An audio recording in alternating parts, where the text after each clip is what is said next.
Physically और mentally both do और die की सिचुएशन अब आ गई। इस टाइम पे आपको अपना बेस्ट देना है। मैं नहीं कहता आपसे पूरे साल आप जाकर के 2 महीने में आप इम्पॉसिबल को भी पॉसिबल कर सकते हैं। जेईई मेंस इतना भी टफ नहीं है, आपको बस कॉन्फिडेंट रहना है।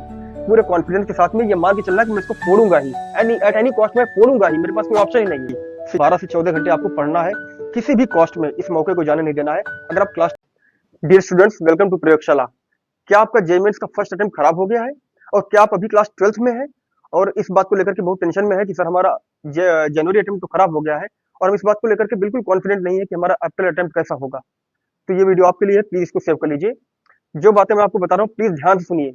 स्टार्टिंग से लगा के अभी तक हमेशा से मैं लोगों को फोर्स करता रहा हूँ please solve the HC Verma, solve the HC Verma, but अभी मैं आपको वहां पे पॉज लेने के लिए बोल रहा हूँ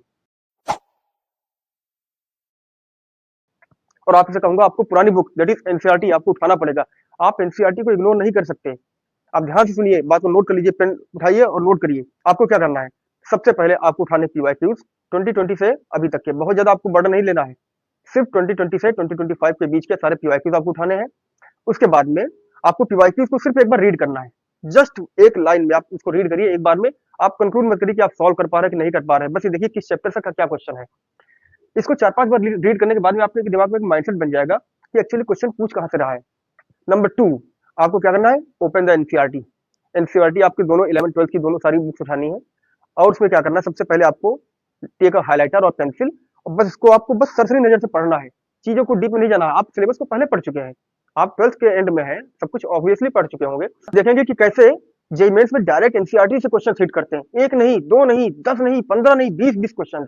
मैं आपको 2020 से लगा करके अभी तक के एनसीईआरटी के जितने भी क्वेश्चन हिट हुए हैं नेक्स्ट वीडियो इस पे बनाऊंगा। उसमें आप देखेंगे कैसे एनसीईआरटी का एक क्वेश्चन हिट कर रहा है। सिर्फ और सिर्फ न्यूमेरिकल वैल्यू चेंज की गई, सेम क्वेश्चन उठा के टू द कॉपी उसमें रख दिया गया है। अब अगर ऐसे में आप एनसीईआरटी को इग्नोर करते हैं तो आपको पता कितने मार्क्स आप लूज कर देंगे। स्टूडेंट्स, अभी 2026 के ही अप्रैल शिफ्ट में ही, ज्यादा नहीं लेकिन कम से कम 5 से 6 क्वेश्चन आपको ऐसे मिलेंगे जो डायरेक्टली एनसीईआरटी से हिट करेंगे। ये आप लिख के ले लीजिए, मैं आज आपको बोल रहा हूँ। लेकिन कम से कम 5 से 6 क्वेश्चन आपको ऐसे मिलेंगे जो डायरेक्टली एनसीईआरटी से हिट करेंगे। ये आप लिख के ले लीजिए, मैं आज आपको बोल रहा हूँ। Right, so at any cost you can not ignore the NCERT. इतना आप करिए।